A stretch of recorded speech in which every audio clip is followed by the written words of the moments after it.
¿Qué va a pasar? ¿Se va a radicalizar este gobierno? Porque hace pocos días leí un análisis del columnista Joaquín Morales Solá, en el diario La Nación, que decía que gane o pierda, Cristina Fernández de Kirchner se va a radicalizar. Y él sugería que después de la votación de hoy, la poderosa vicepresidenta de Argentina va a dar un giro a la izquierda, como lo hizo después de algunas elecciones anteriores.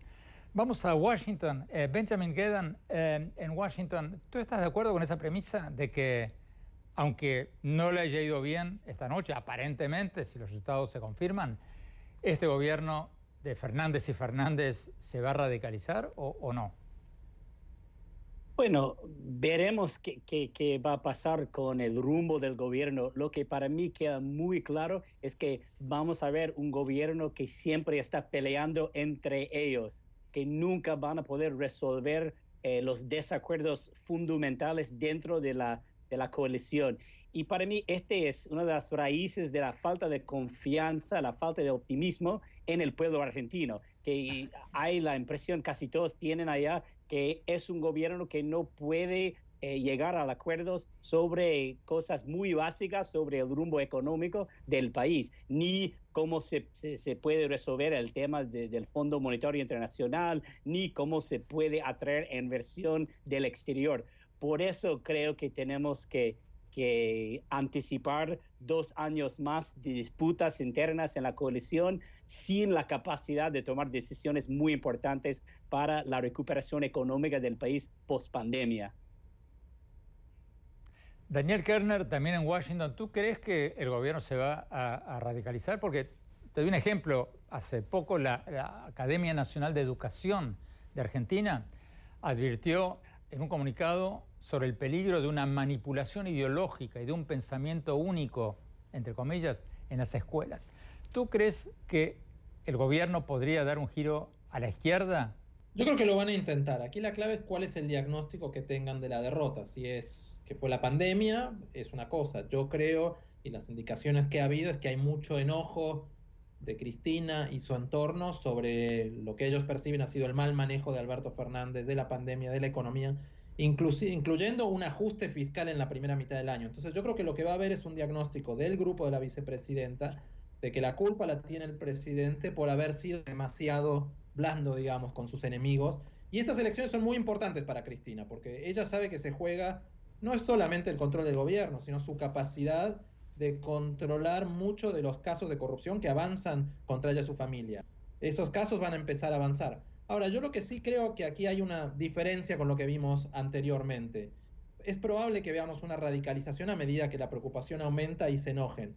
Pero este ya es un gobierno de izquierda que va a intentar hacer una radicalización sin dinero, sin recursos, con una economía estancada y con alta inflación.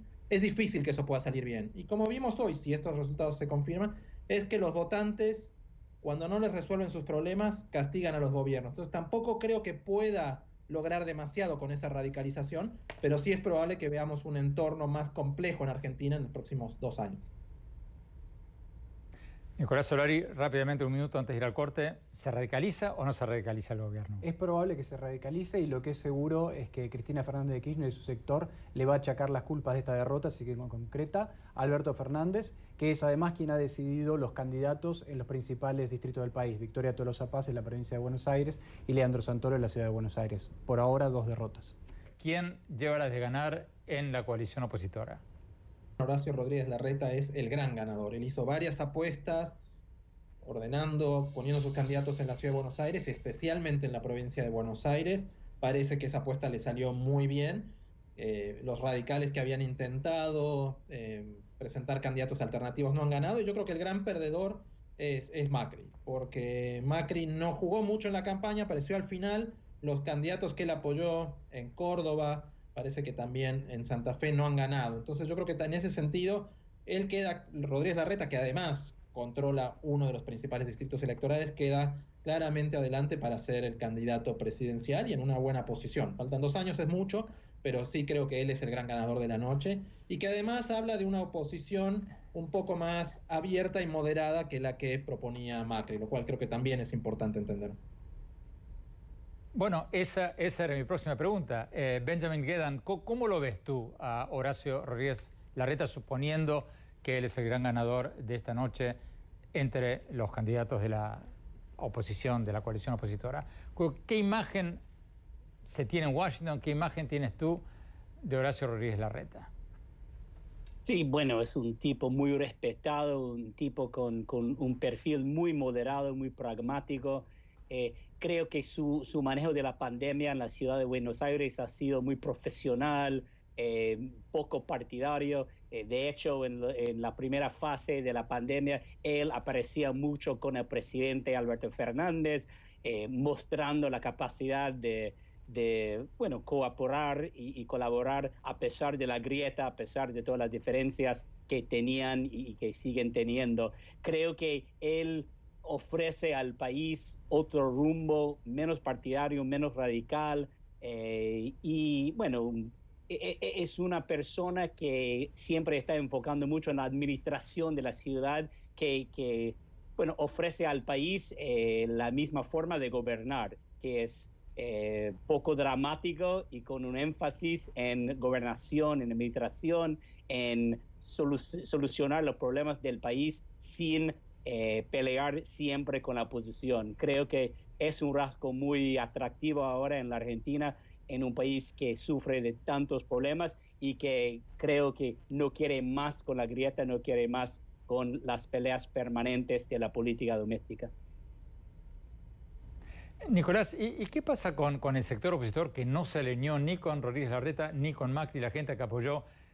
¿Cómo describirlos? ¿La derecha libertaria o el centro derecha libertaria? Gente como Milei, gente como Spert. Esa gente crítica al gobierno, opositora al gobierno, no se alineó, por lo menos hasta ahora, ni con Macri ni con Horacio Rodríguez Larreta. ¿Qué va a pasar en las elecciones de noviembre? Efectivamente, hubo un voto protesta canalizado principalmente en la ciudad de Buenos Aires con Javier Milei, un economista libertario y antisistema, según dice él, que viene a destruir el ¿Pero statu es quo. antisistema o se hace? Bueno, no lo sabemos, es un personaje que todavía estamos por descubrir. Hay que ver luego si se diluye, como muchas veces pasa con estos experimentos políticos, o si logra articularse en otros espacios políticos. Por ahora él es muy crítico tanto del kirchnerismo como de Juntos por el Cambio. Así que realmente es una incógnita qué va a pasar con Milei. Es un voto protesta, eso sí sabemos. No sabemos qué va a pasar con el candidato. Pero puede ser que se enamore de sí mismo y diga, yo voy a ser candidato, y en las próximas elecciones le quite votos a los candidatos o al candidato o a la candidata de centro derecha. Bueno, seguramente ese es el plan de él, pero me parece que este Horacio Rodríguez Larreta fortalecido, con una coalición plural fortalecida en todo el país, tiene todas las de ganar.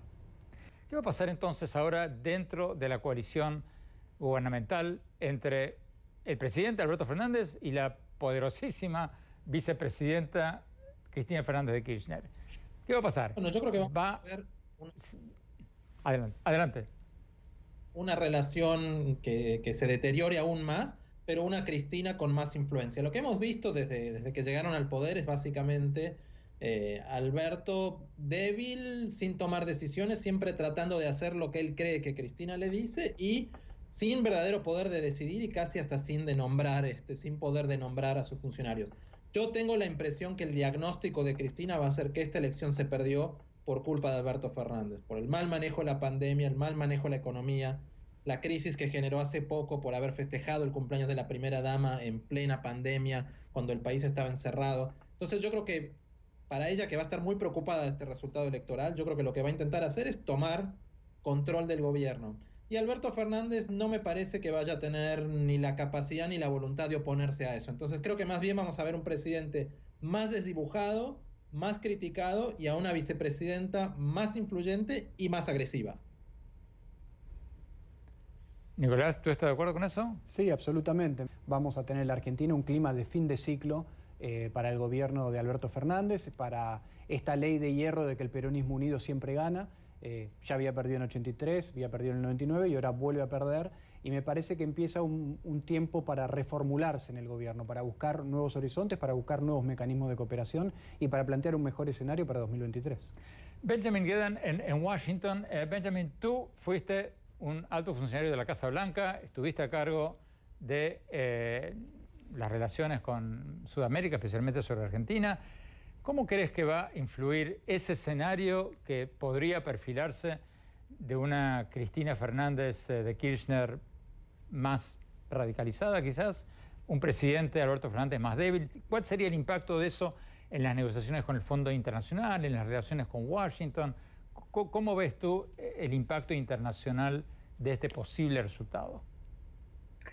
Puede tener consecuencias importantes y muy negativas en la relación bilateral entre la Argentina y Estados Unidos.